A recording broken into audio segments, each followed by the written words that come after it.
Ni ibiki bisabwa kugira ngo ube wakwiyandikisha kuba watoranywa mu bantu 55,000 bazajya gutora muri Leta Zunze Ubumwe za Amerika mu mwaka w'ibihumbi 2022? Niba ari ubwa mbere usuye iyi channel ya Niyonzima Emile Official, turagushishikariza gukanda kuri subscribe.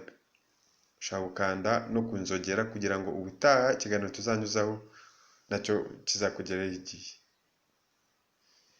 Ushaka kutubaza ikintu wifuza yuko mu gihe kizaza cyangwa mu minsi ya vuba twazakubwiraho kubijyanye na green card. Guhera tariki ya 7 z'ukwezi k'Ukwakira umwaka wa 2020 ku isaha 12 z'isaha y'i Kigali, abantu babishaka kandi bujuje ibisabwa bazatangira kwiyandikisha bahatana amahirwe kujya gutura muri Leta Zunze Ubumwe za Amerika mu mwaka wa 2022. Ariko abantu benshi baribaza bati ni ibiki bisabwa kugira ngo umuntu abe yakwiyandikisha cyangwa yakora application ya green card. Icyambere, ugomba kuba uvuka mu gihugu gifite abantu bake bagiye gutura muri Leta Zunze Ubumwe za Amerika mu myaka yashize. Icya kabiri, ugomba kuba wararangije amashuri yisumbuye byibuze. Reka noneho tuvuge ko buzuza fomu yo kwiyandikisha kujya gutura muri Leta Zunze Ubumwe za Amerika. Ugomba gutanga amakuru yose akurikira kugira ngo urangize kwiyandikisha ku rubuga rwa Minisiteri y'Ububanyi n'Amahanga ya Leta Zunze Ubumwe za Amerika. Unanirwa gushyiraho neza amakuru yose asabwa bikugabanyiriza amahirwe yo kugira ngo bazaguhitemo. Ikintu cya mbere wuzuzamo amazina. Ugomba kuyandika neza nk'uko yanditse kuri pasiporo yawe. Wuzuzamo igitsina cyawe cy'abagore cyangwa abagabo. Ushyiramo igihe wavukiye, aha ndavuga umunsi, ukwezi n'umwaka. Ikindi ushyiramo umujyi wavukiyemo, ikindi ushyiramo igihugu wavukiyemo. Ikindi wemeza niba igihugu cyawe cy'amavuko cyemewe mu gukora application ya green card. Ikindi ushyiramo nimero ya pasiporo yawe, igihugu cyayitanze, igihe izabera expired cyangwa izarangira gukora. Icyitonderwa, ntabwo byemewe gukora application wifashe pasiporo yarangije igihe.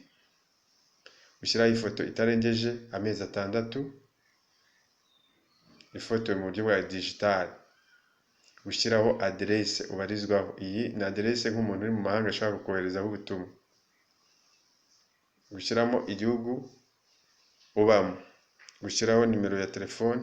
Ushobora gushyiramo nimero ya telefone cyangwa ntuyishyireho, ntacyo byangiza. Ikindi gushyiraho email.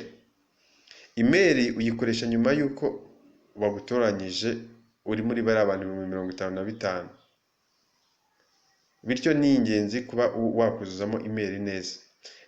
Icyitonderwa, ntabwo iyi email uzigera na rimwe uyiboneraho ibisubizo cyangwa icyo twita resulta, kuko iyi email utangira kuyikoresha nyuma yuko bagutoranyije, kandi nta na rimwe departement ibishinzwe ya Leta Zunze Ubumwe za Amerika izakohereza email ikubwira nimba waratomboye cyangwa utaratomboye.